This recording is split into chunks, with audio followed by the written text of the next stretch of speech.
Grandma, I need to tell you about Elena Rodriguez and how her wedding day became the most beautiful disaster I've ever witnessed. You always said that sometimes God has to break us completely before he can rebuild us into who we're meant to be. Well, what happened to Elena proves you were right, as you always were. It was supposed to be the perfect October afternoon, the kind of day you used to love, Grandma, when the leaves turned golden and the air carried that crisp promise of new beginnings. St. Catherine's Cathedral stood like a fortress against the Chicago skyline, its stone walls holding centuries of vows, promises, and prayers. Inside, 300 guests waited in silk and satin, their whispered conversations creating a gentle hum of anticipation. But Elena wasn't walking down that aisle yet. She was standing frozen outside the groom's preparation room, her hand pressed against the heavy oak door, listening to words that would shatter her world in 30 seconds flat. "She has no idea about any of it," came the voice of Derek Chambers, the man who was supposed to become her husband in exactly 47 minutes. The man she'd loved for 3 years, the man she'd trusted with everything. Elena's breath caught in her throat. Through the crack in the door, she could see Derek adjusting his tie in the mirror, completely unaware that his bride was listening to every word. His best man, Connor Walsh, lounged in a chair nearby, smoking despite the church's no-smoking policy. "You're really going through with this charade?" asked Connor, blowing smoke toward the stained glass window. "Even after what happened with the Hartwell account?" Derek's reflection smiled. Not the warm smile Elena had fallen in love with, but something cold and calculating. "Especially after the Hartwell account. Do you know how much her father's construction empire is worth? Elena thinks we're getting married for love. I'm getting married for leverage." The wedding bouquet, white roses and baby's breath that had cost more than some people's cars, slipped from Elena's trembling fingers. It hit the marble floor with a soft thud that somehow echoed like thunder in her chest. "But the prenup," Connor started. "Won't matter once I have access to Rodriguez Construction's client list and accounts. I've been copying files from her laptop for months. Her father trusts me completely. By next year, Walsh & Chambers Development will be the biggest construction firm in the Midwest, and the Rodriguez family will be wondering what hit them." Elena's world tilted. Everything she thought she knew, every kiss, every promise, every moment of intimacy had been a lie. A calculated, methodical lie designed to steal everything her father had built from nothing, everything you would have been so proud to see him accomplish, Grandma. Her hand found her phone in the folds of her wedding dress. Without thinking, she pressed record. "What about Elena herself?" Connor asked. "She's not stupid, Derek. She'll figure it out eventually." Derek laughed, a sound that made Elena's skin crawl. "Elena's been so blinded by love that she hasn't noticed I've already transferred half her trust fund to offshore accounts her father set up for tax purposes. She signs whatever I put in front of her. After we're married, I'll have legal access to everything else. If she gets suspicious, well, accidents happen." The recording timer on Elena's phone showed 2 minutes and 37 seconds. Her hands were shaking so badly she could barely hold the device steady. But something inside her, something you taught me about, Grandma, about the strength women carry in their bones, was crystallizing into steel. Connor stubbed out his cigarette. "You're a cold bastard, Derek Chambers. I'm a practical businessman. Elena Rodriguez is about to become the most expensive mistake of her life, but not mine, never mine." Elena backed away from the door, her designer heels silent on the marble floor. In the cathedral's ornate bathroom, she locked the door and stared at her reflection. The woman looking back at her wore a $15,000 Verawang gown, carried a bouquet that had been featured in Bride's magazine, and had tear-streaked makeup that took 3 hours to perfect. But behind those dark eyes, eyes that had inherited your fire, Grandma, something dangerous was being born. She opened her phone and began typing a text message that would change everything. "To understand what happened next, Grandma, I need to tell you who Elena Rodriguez really was, beyond the beautiful bride everyone thought they knew. You see, Elena wasn't just some wealthy daddy's girl who'd stumbled into love with the wrong man. She was Miguel Rodriguez's daughter, yes, but she'd earned every bit of respect that name carried. While other kids her age were partying through college, Elena had been on construction sites at dawn, learning the business from the ground up. She could read blueprints like poetry, negotiate with union leaders like a diplomat, and spot a fraud from 50 yards away. Except when it came to matters of the heart. "I should have listened to Papa," she whispered to her reflection, remembering the conversation 3 months earlier when Miguel had expressed his concerns about Derek's sudden interest in company finances. "Mija," he said in that gentle way of his, "something doesn't sit right with me about that boy. He asks too many questions about things that aren't his business yet." Elena had defended Derek passionately. "Papa, he's just trying to understand the family business. He wants to be helpful." Miguel's weathered hands had cupped her face. "Elena, I'd built Rodriguez Construction from nothing. I know the difference between a man who wants to help and a man who wants to take. Just be careful." But love had made her blind. Love had made her ignore the small signs. Derek's phone calls that he'd take in private, his sudden knowledge of company accounts he shouldn't have had access to, the way he'd changed after her father started trusting him with more responsibility. Now, standing in that cathedral bathroom, with her world crumbling around her, Elena felt the weight of her father's wisdom. Miguel Rodriguez hadn't survived poverty, discrimination, and 30 years of cutthroat business by being naive. His daughter shouldn't have been either. She pulled up her contacts and found the number she needed. James Sullivan, the private investigator her father's company used for background checks. If Derek had been planning this betrayal for months, there would be a trail. "Mr. Sullivan, this is Elena Rodriguez. I need you to run a complete investigation on Derek Chambers. Everything. Financial records, phone logs, business dealings. I need it in 2 hours." "Elena, aren't you supposed to be getting married? And that's exactly why I need this information now. Can you do it or not?" "For Miguel's daughter, of course. But, Elena, if you're calling me 2 hours before your wedding, you already know what I'm going to find, don't you?" Elena closed her eyes, feeling tears threaten to ruin 3 hours of professional makeup. "Just find me proof, Mr. Sullivan. I'll handle the rest." As she hung up, her phone buzzed with a text from her maid of honor, Carmen Diaz, her best friend since childhood, the sister she'd never had. "Where are you? Your dad is getting worried. The photographer wants more pictures before the ceremony." Elena stared at the message, then at her reflection. The woman in the mirror had a choice to make. She could walk down that aisle, marry Derek Chambers, and spend the rest of her life wondering when the knife would finally twist. She could call off the wedding and face the humiliation, the questions, the disappointment of 300 guests who'd traveled from around the world to celebrate what they thought was true love.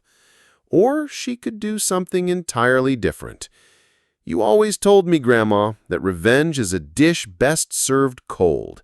But sometimes you said it's even better served hot, in front of an audience, when the person who wronged you is least expecting it."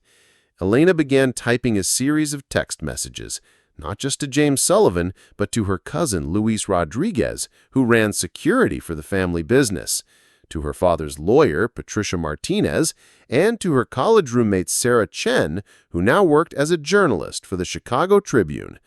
If Derek Chambers wanted to play games with the Rodriguez family, he was about to learn that Elena had inherited more than just her father's business sense. She had inherited his strategic mind, his network of allies, and his understanding that sometimes the best defense is an overwhelming offense. But first, she needed to dry her tears, fix her makeup, and walk back out there like the bride everyone expected to see. Because Derek Chambers had made one crucial mistake in his calculations. He underestimated the woman he was trying to destroy. Grandma, if anyone reading this has ever felt betrayed by someone they trusted with their whole heart, please share your story in the comments below. Sometimes knowing we're not alone is the first step towards healing. The cathedral's main hall buzzed with the kind of energy that only comes before life-changing moments, Grandma. Elena's bridesmaids, 8 women who'd been her closest friends for years, clustered around the bridal suite entrance, their emerald green dresses rustling like autumn leaves. "There she is!" Carmen exclaimed as Elena emerged from the bathroom, her smile perfectly reconstructed, her tears expertly concealed. "Girl, you disappeared! Your dad was about to send a search party!" Elena hugged Carmen tightly, perhaps a little too tightly. "Just needed a moment to collect myself. You know how weddings make me emotional." "Emotional is normal," said her younger sister, Isabella Rodriguez, adjusting Elena's veil with gentle hands. "You're about to marry the man of your dreams. Papa's been bragging to anyone who listened that Derek reminds him of himself at that age. Ambitious, determined, in love with a Rodriguez woman." The irony cut like glass. Elena's phone vibrated in her hidden pocket. A response from James Sullivan. "First batch of information attached. Elena, you need to see this. More coming within the hour." She couldn't look at it now, not with 8 sets of eyes watching her every expression. But she could feel the weight of truth pressing against her ribs like a caged bird desperate to fly. "Where's Papa?" Elena asked, surprising herself with how steady her voice sounded. "Getting pictures with the groomsmen," Isabella replied. "He looks so proud, Elena. I've never seen him happier." Miguel Rodriguez appeared in the doorway as if summoned, resplendent in his custom-tailored tuxedo. At 62, he still carried himself like the construction foreman he once was. Broad shoulders, calloused hands, and eyes that missed nothing. But today, those eyes were soft with paternal joy. "Mija," he said, his voice thick with emotion, "you look like an angel." Elena's carefully constructed composure wavered. This man had worked 18-hour days to build Rodriguez Construction from a single pickup truck and a dream. He'd missed soccer games and school plays, yes, but never once had he missed telling her he loved her. He'd trusted Derek because she'd asked him to. He'd welcomed Derek into the family because she'd vouched for him. And Derek was about to repay that trust by stealing everything Miguel had built. "Papa," Elena said, stepping forward and taking his weathered hands in her manicured ones, "I need you to know something. No matter what happens today, I love you, and I'm proud to be your daughter." Miguel's eyebrows drew together slightly. "Elena, what's wrong? You sound like you're saying goodbye." "Just wedding nerves," she lied, hating herself for it. "I guess I'm just realizing that after today, everything changes." "See," Miguel nodded, his thumb brushing over her knuckles. "But change can be beautiful, mija. Look at what your mother and I built together. Look at what you and Derek will build." Elena's phone buzzed again. Then again. James Sullivan was working fast. "Miguel," came a voice from the doorway. Derek's father, Richard Chambers, approached with 2 crystal glasses of champagne. "A toast to our children. I have to say, your Elena has brought out the best in my Derek. He's been more focused, more driven since they've been together." Elena accepted the champagne with a smile that felt like wearing a mask. She was learning things about herself in these moments, Grandma. Discovering that she could perform when she needed to, that she could hold secrets even when they burned. "To Elena and Derek," Richard continued, raising his glass, "may their marriage be as successful as their partnership has already proven to be." Partnership. The word echoed strangely as Elena lifted her glass. Derek had certainly been her partner in planning their future, in sharing her dreams, in gaining access to every aspect of her family's business and her personal finances. 5 minutes, called the wedding coordinator, an efficient woman named Mrs. Patterson, who'd been managing Chicago society weddings for 30 years. Bridesmaids, let's line up. Elena, your father's ready whenever you are. As the bridal party began their procession down the corridor toward the cathedral's main doors, Elena felt her phone vibrate once more. This time, it was a call from James Sullivan. "I need to take this," she told Carmen, stepping into an empty alcove. "Elena," James' voice was grim, "I found enough in 2 hours to put Derek Chambers away for embezzlement and fraud. He's been siphoning money from Rodriguez Construction for 8 months. There are shell companies, offshore accounts, forged documents. This is sophisticated, premeditated theft." "How much?" Elena asked, though she dreaded the answer. "So far, nearly $2 million. But Elena, that's not the worst part. I found communications between Derek and his business partner, Connor Walsh. They've been planning to use your marriage to gain full access to your father's client list and then undercut Rodriguez Construction on every major project. They want to bankrupt the company and buy the assets for pennies on the dollar." Elena's free hand gripped the stone wall for support. What about the personal accounts? My trust fund? Compromised. He's been moving money gradually so it wouldn't trigger any automatic alerts. Elena, if this marriage goes through, he'll have legal access to everything. Your father's life work, your family's legacy. It'll all be gone within a year. "Elena," Carmen's voice called from the corridor, "we need you now." "Mr. Sullivan," Elena whispered urgently, "send me everything you have. Every document, every transaction record, every communication. Send it now." "Already in your inbox." "Elena, what are you going to do?" She looked down the corridor, where her father waited, his face glowing with pride. She looked toward the cathedral, where 300 guests sat in expectation. She looked at her phone, where the evidence of Derek's betrayal was downloading file by file. "I'm going to get married," she said quietly. "And then I'm going to destroy the man who tried to destroy my family." The music began. Pachelbel's Canon in D, the same piece that had played at her parents' wedding 28 years ago.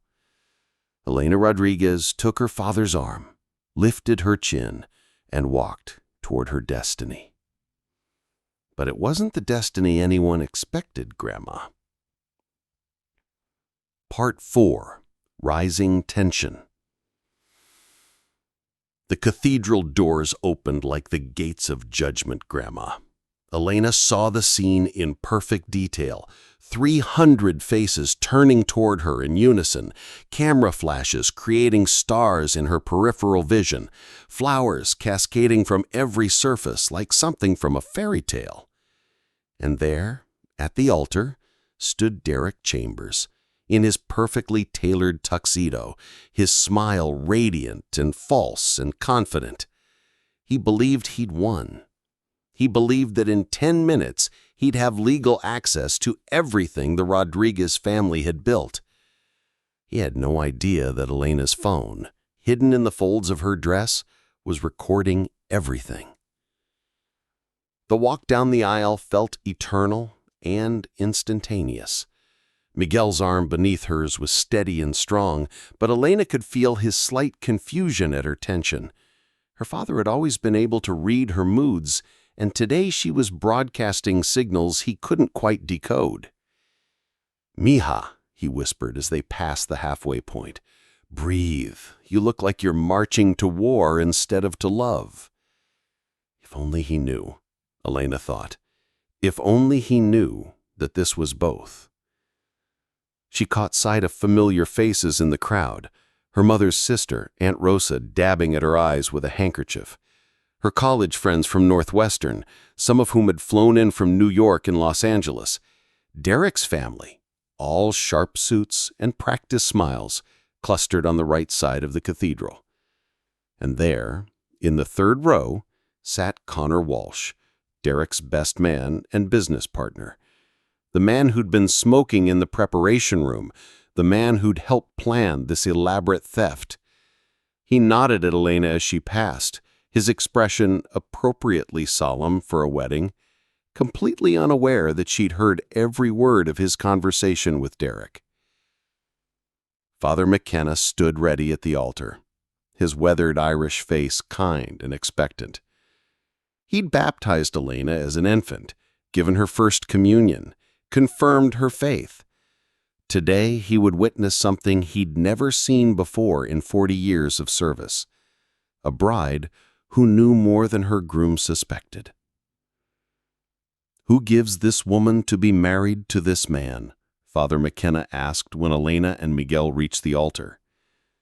Miguel's voice was strong and proud. "Her mother and I do, with our love and blessings." He kissed Elena's cheek, his lips warm against her skin, and whispered, "Te amo, mija, be happy." Then he placed Elena's hand in Derek's, and she felt the touch of the man who'd been systematically betraying her family for 8 months. Derek's fingers were warm, familiar, gentle, the same hands that typed commands to transfer stolen money, that had photographed confidential documents, that had signed forged authorizations. "You look incredible," Derek whispered as Father McKenna began the opening remarks. "I'm the luckiest man alive." Elena smiled at him, the same smile she'd given him 1,000 times before. But behind it, her mind was working with crystalline clarity. Her phone buzzed softly against her leg. Another message from James Sullivan, probably with additional evidence. "Dearly beloved, we are gathered together here in the sight of God and in the face of this congregation to join together this man and this woman in holy matrimony." Elena let the familiar words wash over her while she studied Derek's face. How had she missed it? The slight calculation behind his eyes, the way his smile never quite reached the deeper places. How had love made her so blind? "Marriage is an honorable estate, instituted by God, signifying the mystical union that is between Christ and his church." Derek squeezed Elena's hands, and she squeezed back, playing her part perfectly. Around them, 300 people witnessed what they believed was the joining of 2 hearts. Only Elena knew they were witnessing something else entirely, the final act of an elaborate con game. "Into which holy estate these 2 persons present come now to be joined. If any man can show just cause why they may not lawfully be joined together, let him now speak, or else hereafter forever hold his peace." The traditional pause followed. Elena felt Derek's hands relax slightly, the moment of potential interruption passing without incident. But Elena's phone was buzzing insistently now, not just one message, but several. James Sullivan was sending her something urgent. "Derek William Chambers," Father McKenna said, turning to the groom, "will you have this woman to be your wedded wife, to live together in God's ordinance, in the holy estate of matrimony? Will you love her, comfort her, honor and keep her in sickness and in health, and forsaking all others, keep yourself only unto her, so long as ye both shall live?" "I will," Derek said, his voice clear and confident. The lie came so easily to him. Elena's hands began to tremble slightly. Derek noticed and squeezed her fingers reassuringly, interpreting her shaking as bridal nerves rather than barely contained rage. "Elena Maria Rodriguez," Father McKenna turned to her. "Will you have this man to be your wedded husband, to live together in God's ordinance, in the holy estate of matrimony? Will you love him, comfort him, honor and keep him in sickness and in health, and forsaking all others, keep yourself only unto him, so long as ye both shall live?" This was it, the moment of truth. Elena looked into Derek's eyes, those blue eyes she'd once thought were honest, trustworthy, loving. She thought about the recording on her phone, about the evidence James Sullivan had compiled, about her father's life work hanging in the balance. She thought about you, Grandma, and what you would do if someone tried to steal everything you'd worked for. Elena began. Derek's smile widened encouragingly. Connor Walsh leaned forward slightly in his seat. Miguel and her mother watched with glowing faces. Elena's phone buzzed one more time. "I need a moment," she said quietly. Father McKenna's eyebrows rose slightly. "Pardon me?" "I said I need a moment," Elena repeated, louder this time. Her voice carried in the silence, reaching every corner of the cathedral. A murmur ran through the congregation. Derek's smile faltered. "Elena, what's wrong?" he whispered. Elena looked at him for a long moment, then turned to face the 300 guests, her father, her family, her friends. When she spoke, her voice was clear, strong, and carried the authority she'd inherited from Miguel Rodriguez. "Before I answer Father McKenna's question," she said, "I think everyone here should know exactly who Derek Chambers really is." The silence that followed was deafening. And if any of you have ever stood at a crossroads like this where you had to choose between protecting yourself or protecting the people you love, please hit that like button. Sometimes courage comes from knowing others have walked this path before us. Part 5. The Midpoint Revelation. The cathedral had never been quieter, Grandma. 300 people held their breath as Elena reached into the folds of her wedding dress and withdrew her phone. The small device seemed impossibly loud as she swiped through the messages James Sullivan had sent her. "Elena," Derek said, his voice tight with what anyone else might have interpreted as concern, but Elena now recognized as panic. "What are you doing?" "I'm sharing some very interesting information, Mr. Derek Chambers," Elena announced, her voice projecting through the cathedral like she was giving a boardroom presentation instead of stopping her own wedding. Miguel rose from his seat in the front row, his face creased with confusion and growing alarm. "Elena, what's happening?" "Papa, sit down," Elena said gently. "This concerns you too. This concerns everyone in the Rodriguez construction family." She turned back to Derek, whose carefully constructed mask was beginning to slip. 2 hours ago, I was in the bathroom fixing my lipstick when I walked past the groom's preparation room. The door was cracked open, and I heard the most fascinating conversation. Connor Walsh went pale in the third row. His hand moved unconsciously toward his jacket pocket, probably looking for another cigarette. "Would you like me to share what I heard, Derek, or would you prefer to tell everyone yourself?" Derek's jaw tightened. For just a moment, Elena saw the real man beneath the facade, calculating, cold, angry at being outmaneuvered.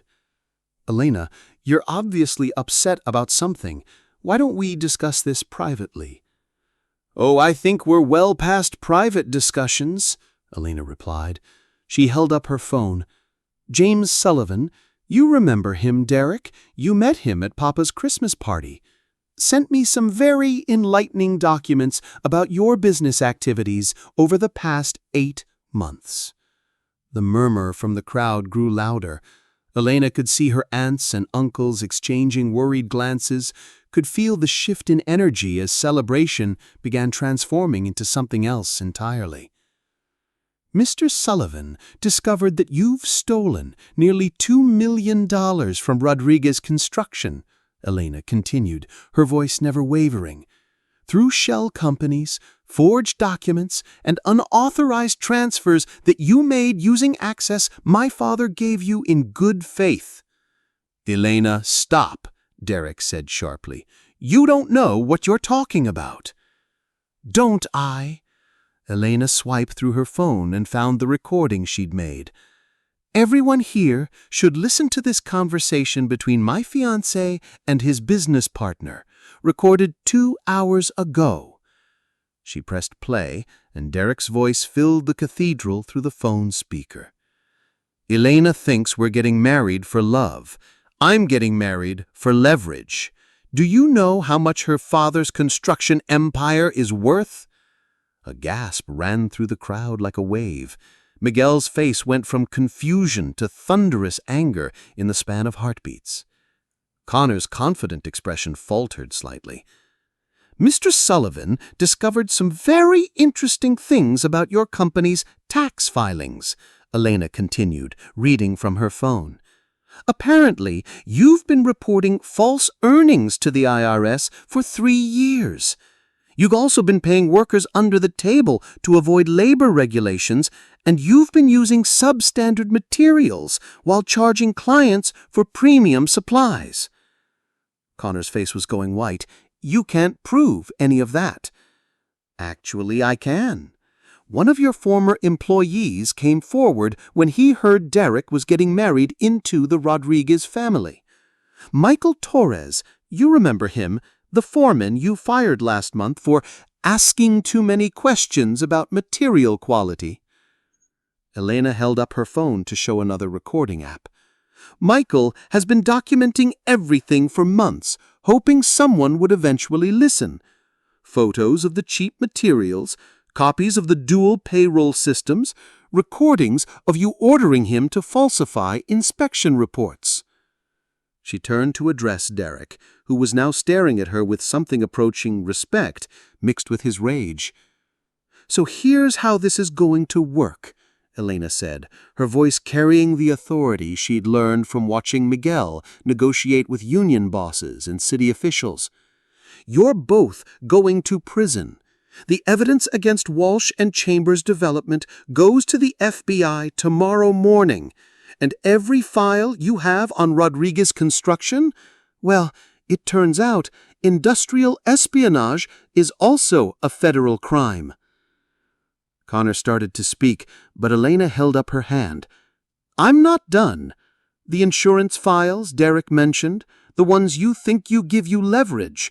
My father's lawyer, Patricia Martinez, is already working with federal prosecutors. Any attempt to release those files will add extortion and blackmail to your charges. She paused, letting the weight of her words sink in. You thought you were playing chess with a little girl who was blinded by love. What you were actually doing was committing federal crimes against a family that has connections throughout Chicago's business and legal communities. Did you really think we'd let you steal from us without consequences? Miguel stepped forward, his voice proud and strong. Mija, when did you plan all this? While I was fixing my makeup, I realized that catching Derek wasn't enough. I needed to make sure he could never hurt our family again. So I called everyone, Mr. Sullivan, Detective Morrison, Patricia Martinez, even Councilman Rodriguez from the zoning board. Derek thought he was marrying into a simple construction family. He didn't realize he was trying to steal from one of the most connected business networks in Chicago. Derek was shaking his head in disbelief. All of this in 2 hours? Derek, Elena said softly, you spent 8 months planning to betray me. Did you really think I couldn't spend 2 hours planning to stop you? Detective Morrison stepped forward. Ms. Rodriguez, we'll need you to come to the station later to give a formal statement. But for now, he nodded to his officers, let's go, gentlemen. As Derek was led away, he looked back at Elena one last time. The hatred in his eyes was pure and undisguised. This isn't over, Elena. Yes, it is, Elena replied calmly. And Derek, in case you're wondering, the answer to Father McKenna's question is still no. I wouldn't marry you if you were the last man on earth. The cathedral doors closed behind the police officers, leaving Elena standing at the altar in her $15,000 wedding dress, surrounded by 300 stunned guests and the smoking ruins of what was supposed to be the happiest day of her life. The silence stretched on until someone in the back of the cathedral began to clap. Then someone else joined in. Within moments, the entire congregation was applauding, not for a wedding that didn't happen, but for a woman who'd protected her family from destruction. Miguel walked to Elena and wrapped her in his arms. "Mija, I am so proud of you." But Elena wasn't done yet. Not quite. She turned to face the 300 guests one more time, and when she spoke, her voice was clear and strong. "I know this isn't exactly the wedding celebration you all came to see," she said. "But before everyone leaves, I want you to know something. Today I learned that love without trust is just pretty words and empty promises. I learned that sometimes the people who claim to love us the most are the ones planning to hurt us the worst." She paused, looking out at the sea of faces, family, friends, colleagues, people who'd traveled from around the world to be here. "But I also learned that when someone tries to destroy your family, you fight back. You use every resource you have, every connection you've built, every bit of strength and intelligence God gave you, and you never, ever give up." The applause began again, louder this time. "Grandma, if you've ever had to fight for your family, for everything you've built, please leave a comment below. Sometimes knowing that others have faced these battles gives us the strength to fight our own." Part 7. The Turning Point. What happened next, Grandma, was something I've never seen in 30 years of weddings.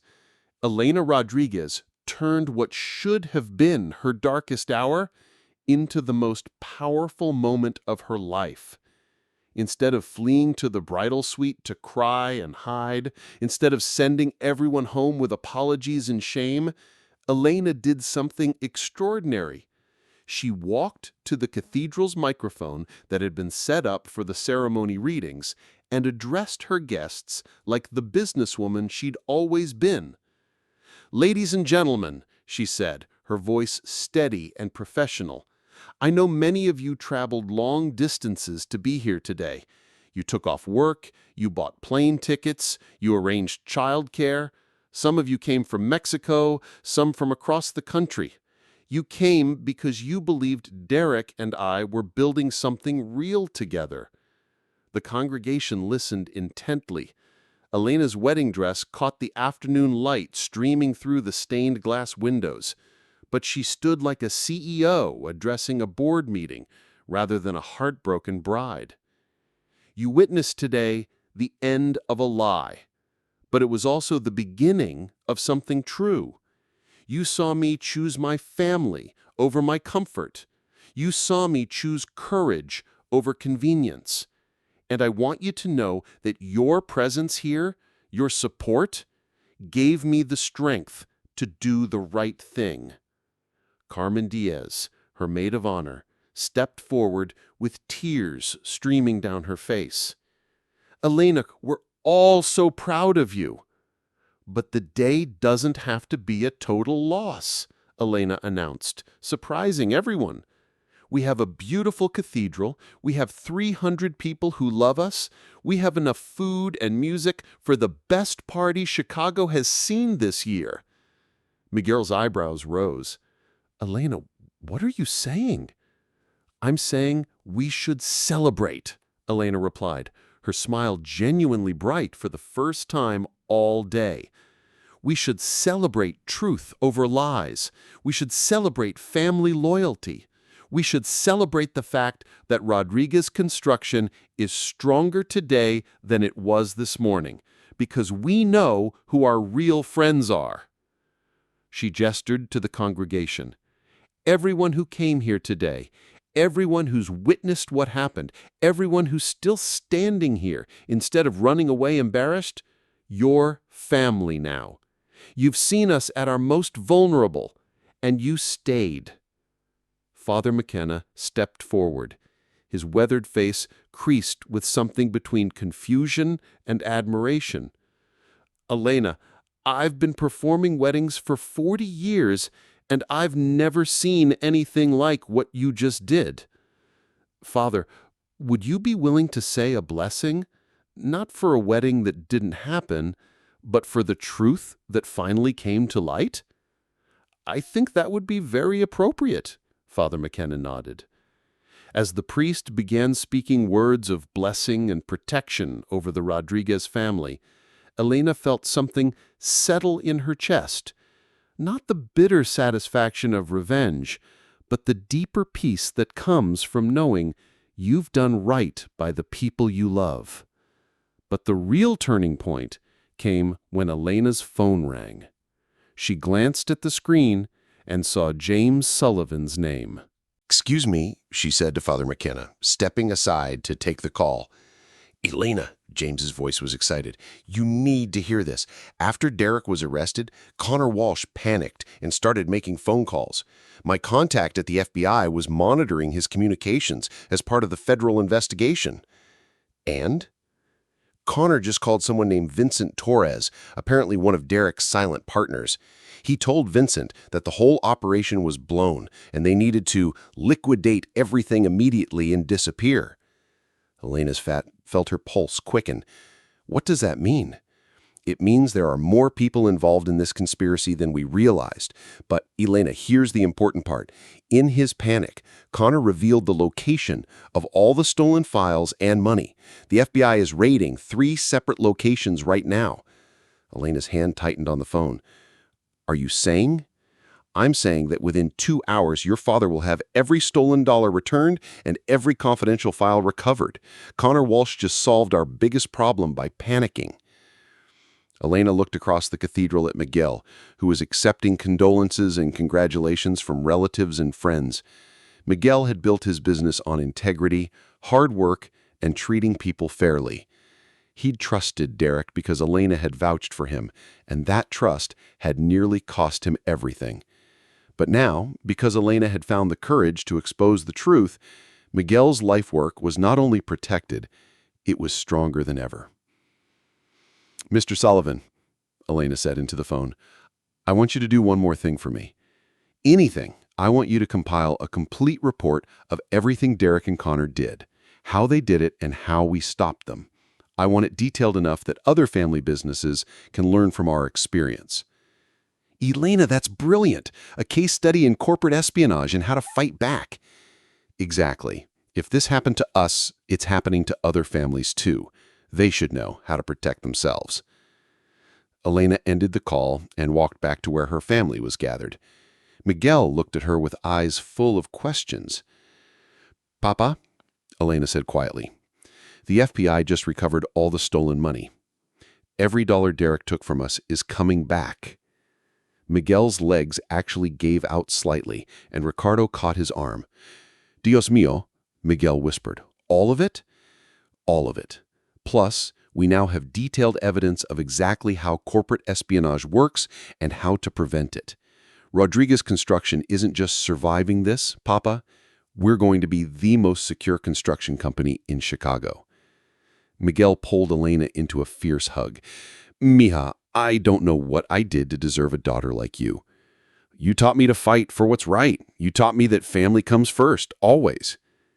But as father and daughter held each other in the cathedral where Elena's wedding was supposed to happen, both of them knew that the real turning point wasn't the recovery of stolen money or the arrest of criminals.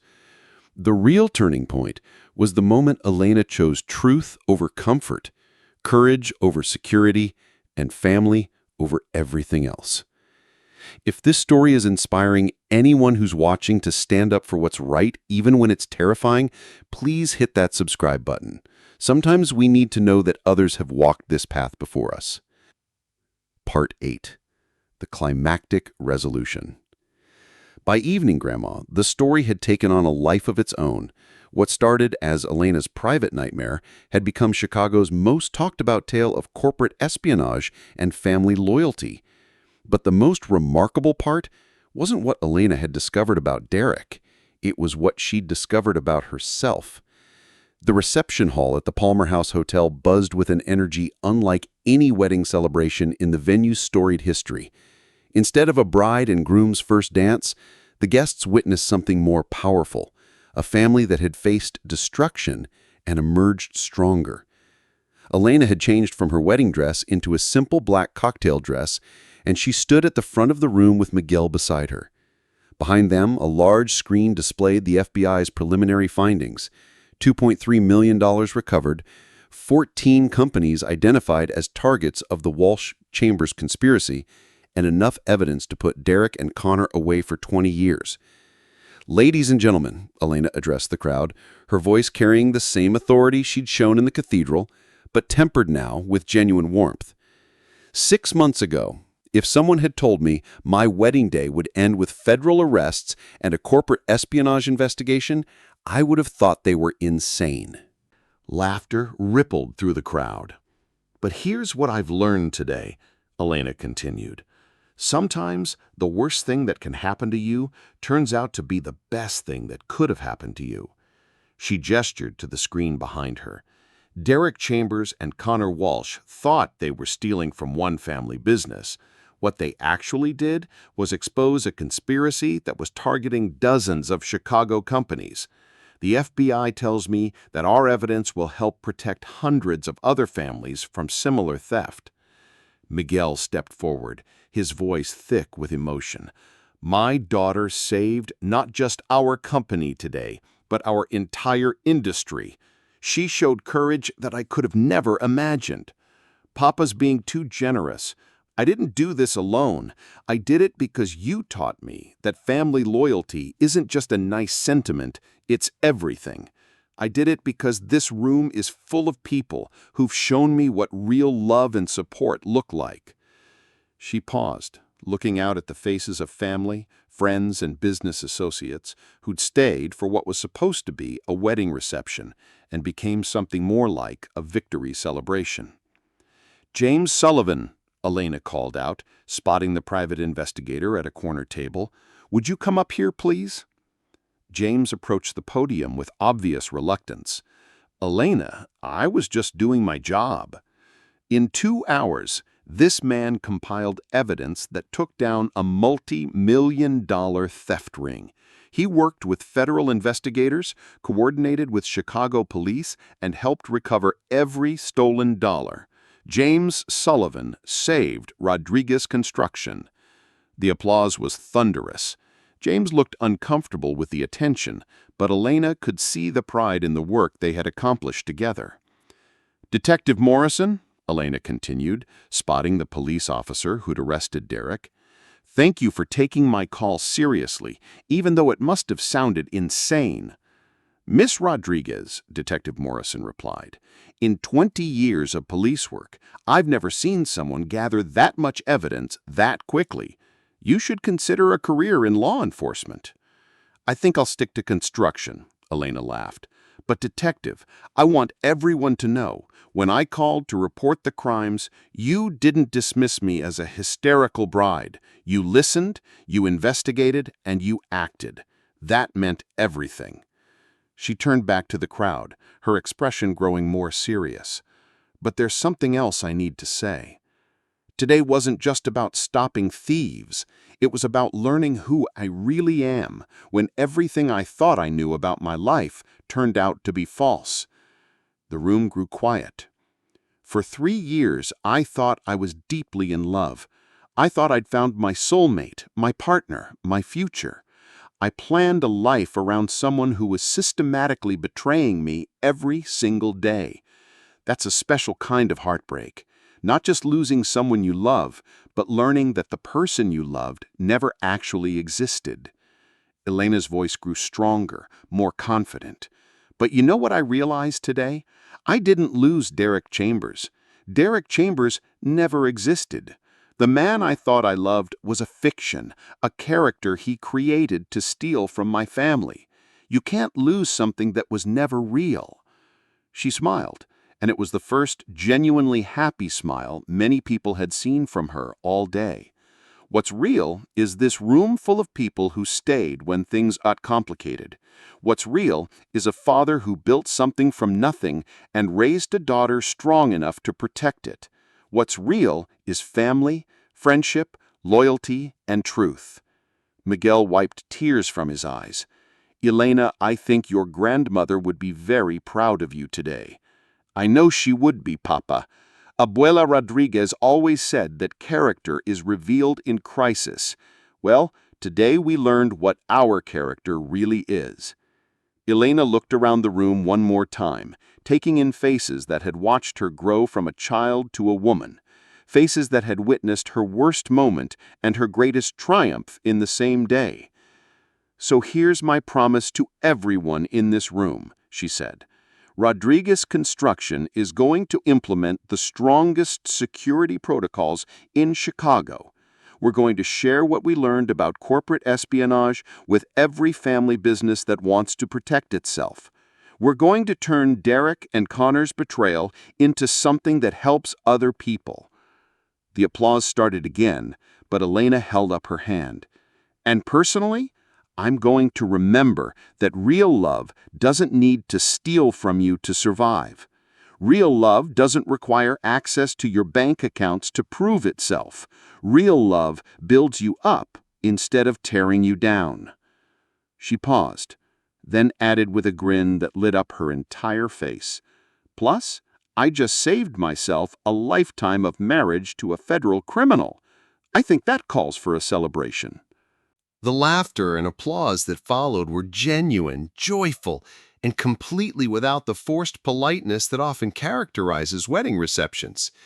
This was something rarer, a room full of people celebrating truth, courage, and justice. As the evening progressed, Elena found herself surrounded by family and friends, but also by strangers who'd heard about what happened and wanted to thank her. Business owners who'd been approached by Walsh Chambers Development and felt something was wrong. Other women who'd discovered betrayal in their relationships. Young entrepreneurs who looked at Elena as proof that they could fight back against people who tried to take advantage of them. Grandma, if anyone watching this has ever had to rebuild their life after discovering that everything they believed was a lie, please leave a comment.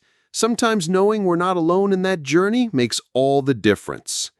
Part 9. The Satisfying Conclusion. 3 months later, Grandma, Elena Rodriguez stood in the lobby of the federal courthouse in downtown Chicago watching Derek Chambers and Connor Walsh being led away in handcuffs after their sentencing.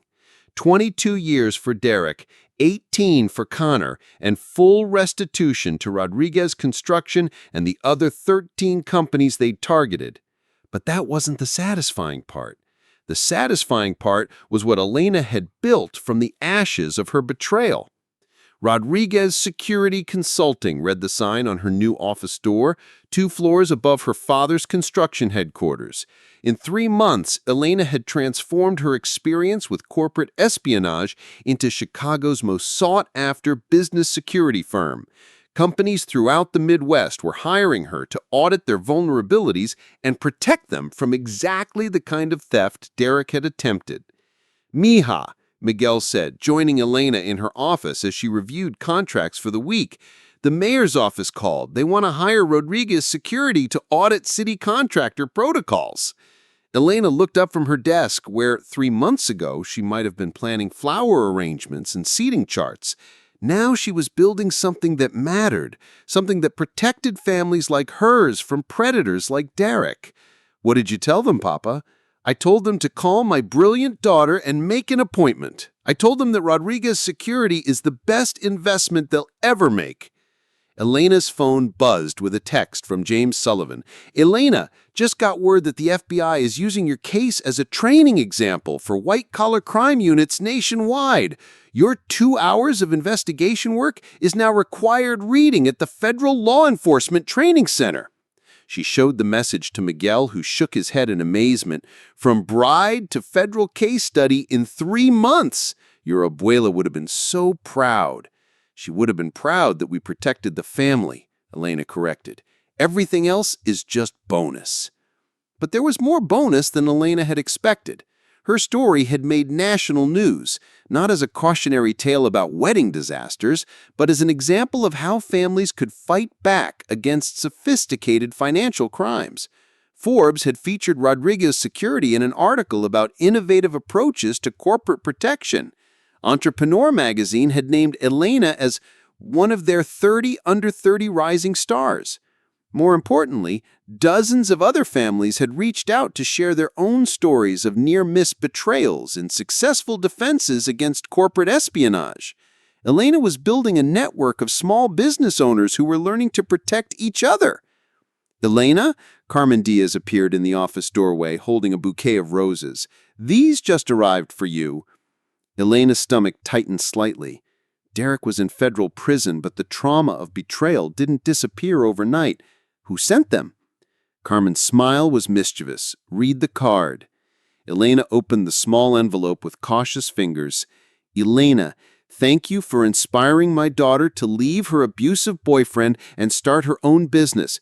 She said your story gave her the courage to choose herself over someone who was hurting her. With admiration, Patricia Chen, Small Business Owners Association." "Papa," Elena said softly, "look at this." Miguel read the card and pulled Elena into a hug. "Mija, do you see what you've done? You've helped other daughters protect their families too." I wiped unexpected tears from my eyes. "I just did what I had to do." "No," Miguel corrected. "You choose what you choose to do. You chose courage over comfort, truth over convenience, family over everything else. That's not something you had to do, that's something you decided to do." As if to underscore Miguel's point, Elena's computer chimed with a new email. She opened it to find a message from a young woman in Phoenix. "Ms. Rodriguez, I saw your interview on the news. My fiancé has been asking suspicious questions about my family's restaurant business. After hearing your story, I hired a private investigator. We caught him trying to steal our recipes and customer database to sell to our competitors. Thank you for showing me that love shouldn't require giving someone access to destroy everything you care about." Elena forwarded the email to Miguel, who whistled softly. "How many is that now?" 47, Elena replied. 47 families who've used our story to protect themselves from similar betrayals. And Derek thought he was so smart, Miguel shook his head. He thought he was stealing from us. Instead, he gave us a way to help dozens of other families. Elena looked around her office, at the certificates on the wall, the contracts on her desk, the photos of her family, alongside pictures of the business owners she'd helped protect. 6 months ago, she'd been planning a wedding to a man who was systematically destroying everything she loved. Today, she was running a business that protected other people from similar destruction. "Papa," she said quietly, "I think I need to tell you something." Miguel settled into the chair across from her desk. "What is it, mija?" 3 months ago, I thought Derek's betrayal was the worst thing that could happen to me. I thought it meant I was a failure at love, that I'd been stupid and gullible and weak. And now?" Elena smiled, the same radiant smile that had lit up the cathedral when she'd chosen truth over lies. "Now, I think it was the best thing that could have happened to me. Not because betrayal is good, but because surviving it taught me who I really am." "And who are you, Elena Rodriguez?" "I'm a woman who chooses her family over her comfort. I'm a businesswoman who turns disasters into opportunities. I'm someone who protects other people from the predators who try to destroy what they've built." She paused, looking at her father, this man who'd worked 18-hour days to build Rodriguez Construction, who'd trusted Derek because she'd asked him to, who'd raised a daughter strong enough to save everything when it mattered most. "Papa," she said quietly, "I'm your daughter, Papa, and that's the best thing I could ever be." Miguel's eyes filled with tears. "Elena, I used to worry about who would protect you after I'm gone.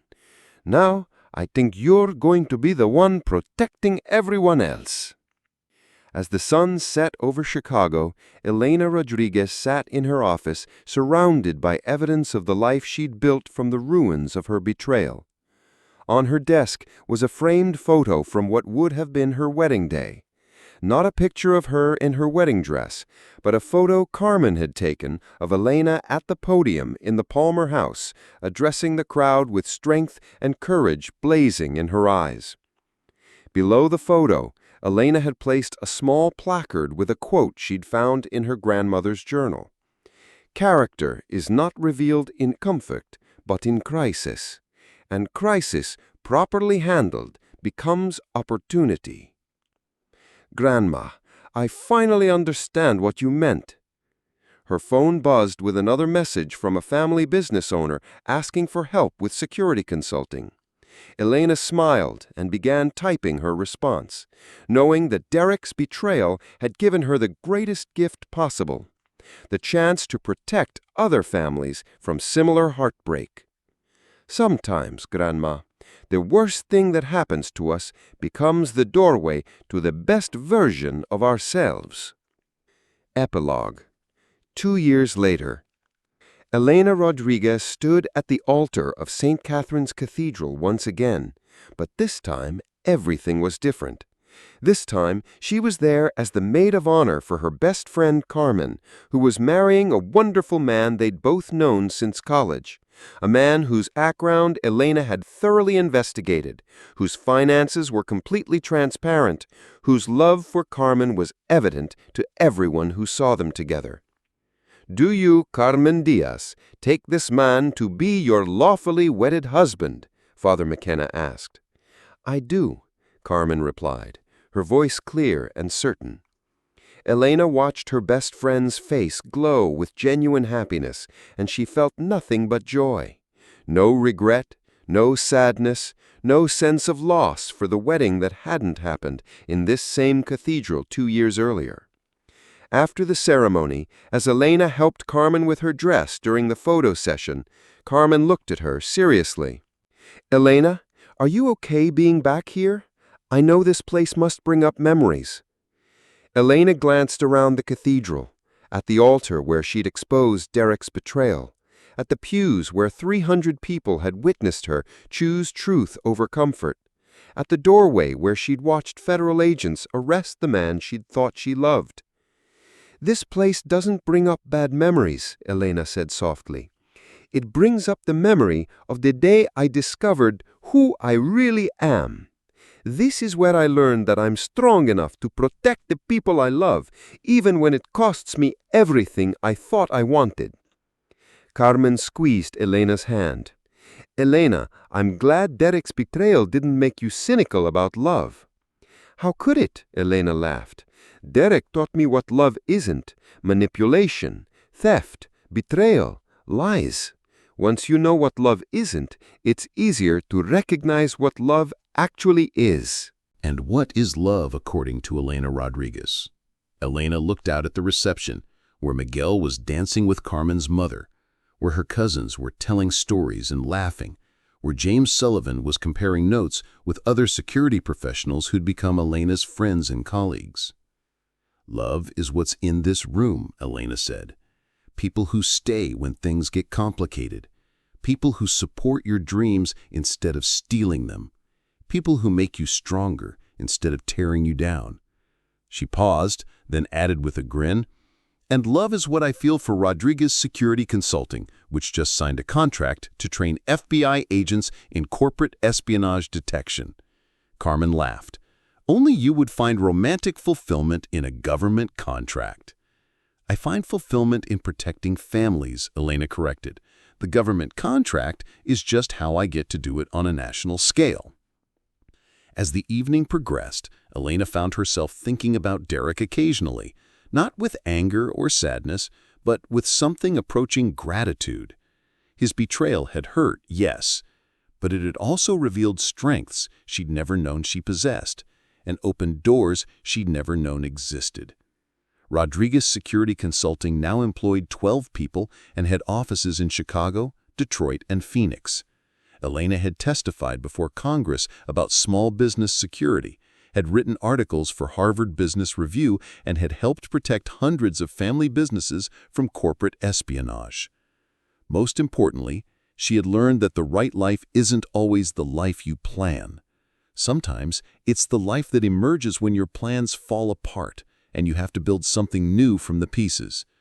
Grandma, if anyone out there has ever had their plans destroyed and wondered if they'd ever be okay again, please know that sometimes the destruction is just clearing space for something better. Sometimes the worst betrayal leads to the best version of yourself. Thank you for listening to Elena's story.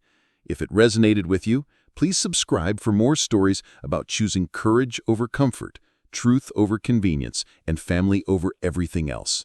And remember, you're stronger than you know, braver than you believe, and more loved than you realize.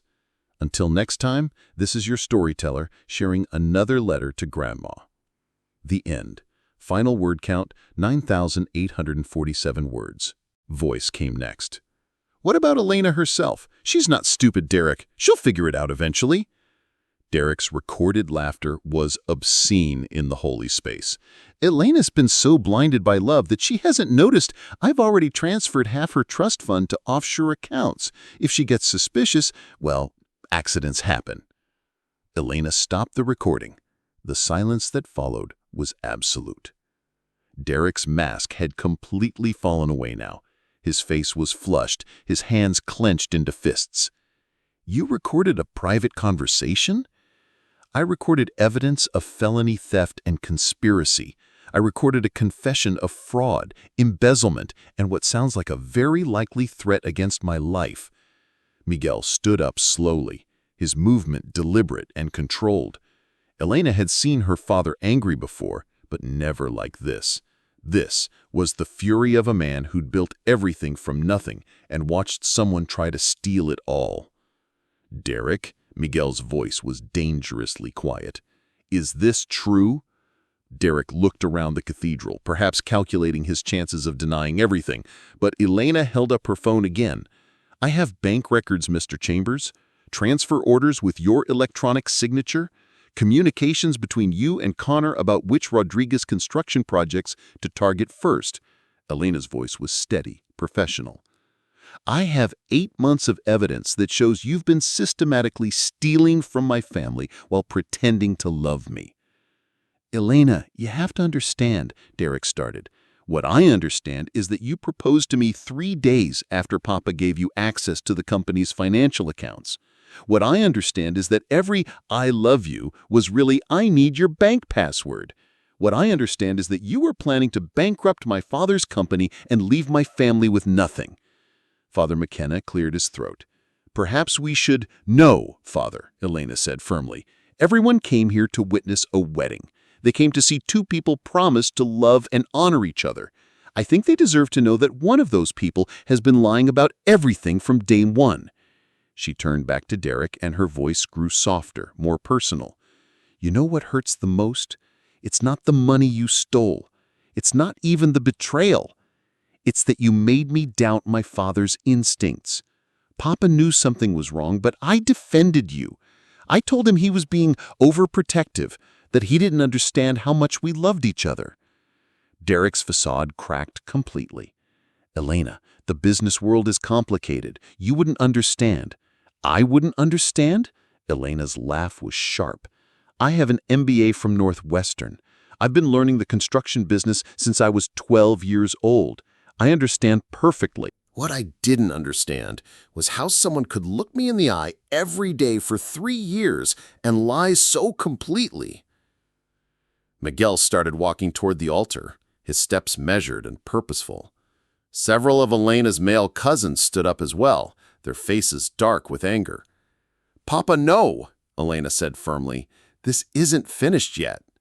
She looked at Derek one more time, memorizing his face in this moment of defeat. "You asked me if I would love you, comfort you, honor and keep you, in sickness and health, forsaking all others, for as long as we both shall live." Derek said nothing. "My answer," Elena said clearly, her voice carrying to every corner of the cathedral, "is no. My answer is that I wouldn't trust you to water my plants, let alone share my life. My answer is that you're a thief, a liar, and a con artist who thought he could steal everything my family worked for." She began removing her engagement ring, the 3-carat diamond Derek probably bought with stolen Rodriguez money. "But Derek," Elena continued, "I do have one more thing to say to you." She held up her phone again, and this time everyone could see that she was connected to a live video call. "Elena, are you ready?" came a voice from the phone speaker. "Yes, Detective Morrison. Everyone's listening." The congregation stirred as they realized what was happening. "Derek Chambers," Detective Morrison's voice filled the cathedral. "You're under arrest for embezzlement, fraud, and conspiracy. We have officers waiting outside the cathedral. Please don't make this more difficult than it needs to be." Derek's face went white. "Elena, you can't." "I already did," Elena said quietly. "I called the police while you were adjusting your tie and bragging about how you were going to destroy my family."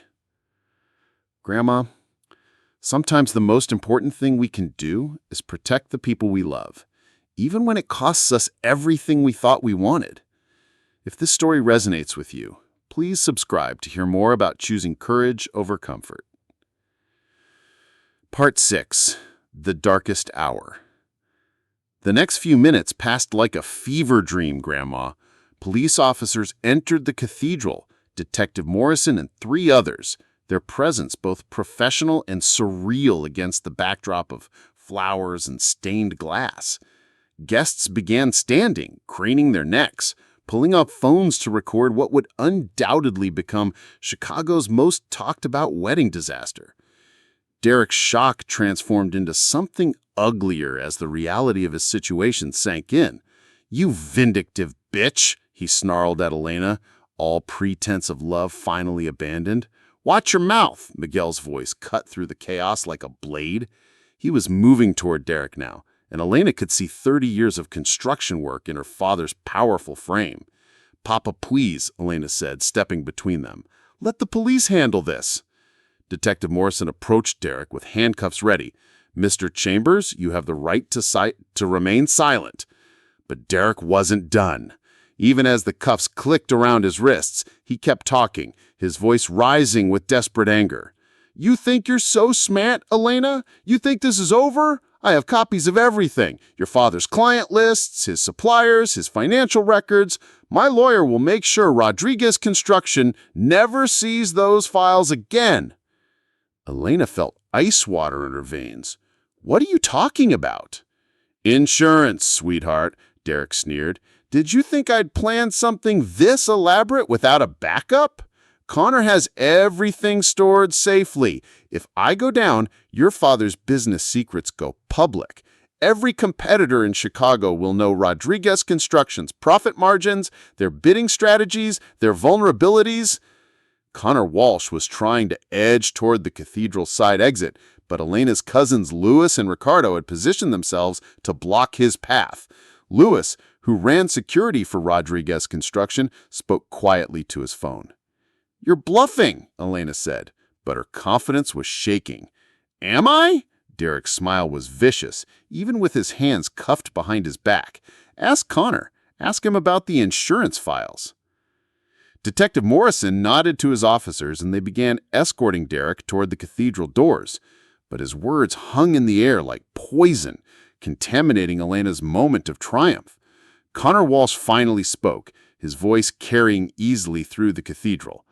"Elena, Derek's telling the truth.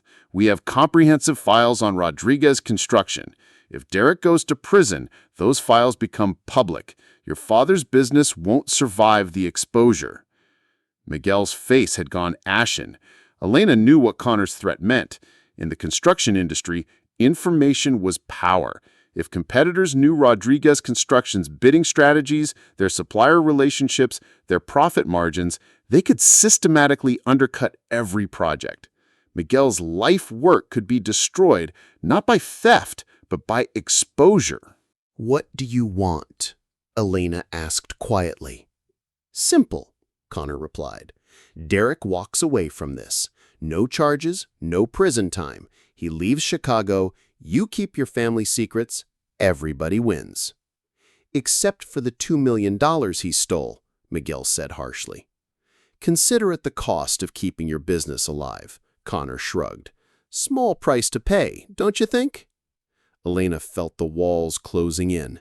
She looked at her father, this man who'd built Rodriguez Construction from nothing, who'd worked 18-hour days for 30 years, who trusted Derek because she'd asked him to. She looked at her family, her friends, 300 wedding guests who were witnessing the destruction of everything she'd thought she knew about her life. Derek was being led away in handcuffs, but somehow he was still winning. Father McKenna stepped forward, his voice gentle but firm. "Perhaps we should clear the cathedral. Give the family some privacy to sort this out." "No," Elena said sharply. "Everyone stays." She looked at Connor Walsh, then at Derek, who had paused near the cathedral doors to watch the final negotiation. "You're right about one thing, Connor," Elena said finally. "This is about protecting my family's business. But you made the same mistake Derek did." "What mistake is that?" Connor asked. Elena smiled, and for the first time since this nightmare began, she felt like herself again. "James Sullivan didn't just investigate Derek's financial crimes. I asked him to investigate Walsh and Chambers' development too. Funny thing about men who steal from one company, they usually steal from others.